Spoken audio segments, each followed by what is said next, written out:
Penelitian terbaru tentang memori menunjukkan bahwa 50% dari apa yang kita ingat tentang masa lalu sebenarnya tidak sepenuhnya benar.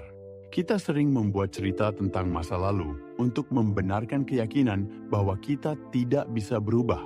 Artinya, banyak orang yang hidup dengan kenangan yang tidak benar-benar terjadi hanya untuk memperkuat keyakinan bahwa mereka tidak bisa berubah.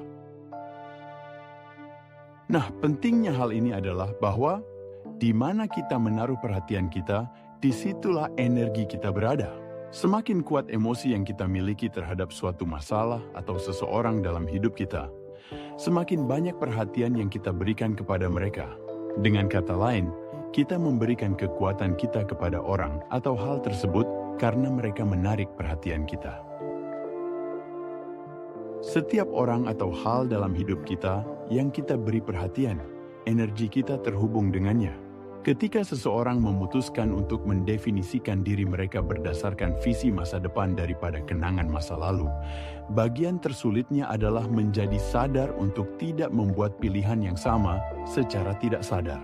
Misalnya, jika kita bisa mengurangi intensitas emosi seperti frustrasi, kebencian, atau kemarahan, kita akan mulai melepaskan perhatian kita dari orang atau hal yang memicu emosi tersebut.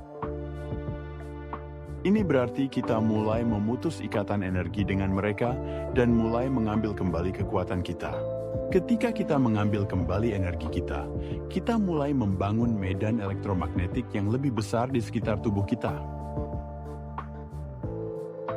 Ini adalah energi untuk penyembuhan dan menciptakan masa depan baru. Jika kita tidak ingin mengurangi intensitas emosi negatif, kita bisa mulai dengan mengalihkan perhatian kita dari orang atau hal tersebut.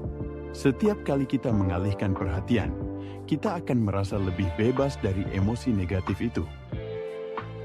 Jika kita bisa menggantikan emosi negatif dengan emosi yang lebih positif, seperti rasa syukur, kita mulai memprogram sistem saraf otonom kita menuju takdir yang lebih spesifik.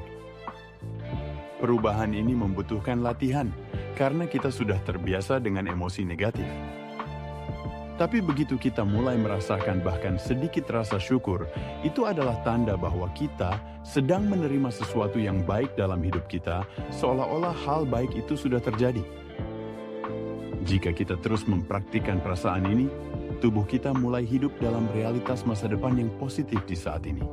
Pada titik ini, kita mulai menciptakan hidup kita, bukan hanya menjadi korban dari keadaan luar. Ketika kita mengubah energi kita, kita mengubah hidup kita.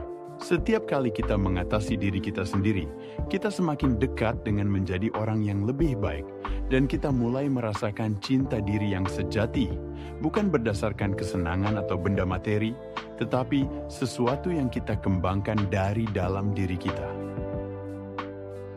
Bayangkan, ketika kita mencapai titik di mana hati kita terbuka lebar dan kita merasa sangat utuh, kita mulai mengalami sinkronisitas dan keajaiban dalam hidup kita. Pada saat itulah kita benar-benar siap untuk menerima segala hal baik yang ditawarkan oleh alam semesta, karena kita sudah menjadi pribadi yang layak untuk menerimanya.